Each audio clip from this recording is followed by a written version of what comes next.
ముళ్ళు గప్పి రంగులీనుతున్న లోకమంటే పెద్ద నాటకమే తెలియకనే సాగే కథనం. నీవు పెట్టుకున్న నమ్మకాలు అన్ని పక్కదారి బట్టి పోతుంటే కంచికి నీ కదలే దూరం.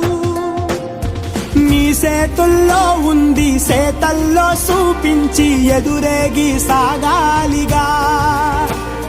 రేపేటవులో తేలాలంటే నువ్వెదురు చూడాలిగా. ఓటు పోటు గుండె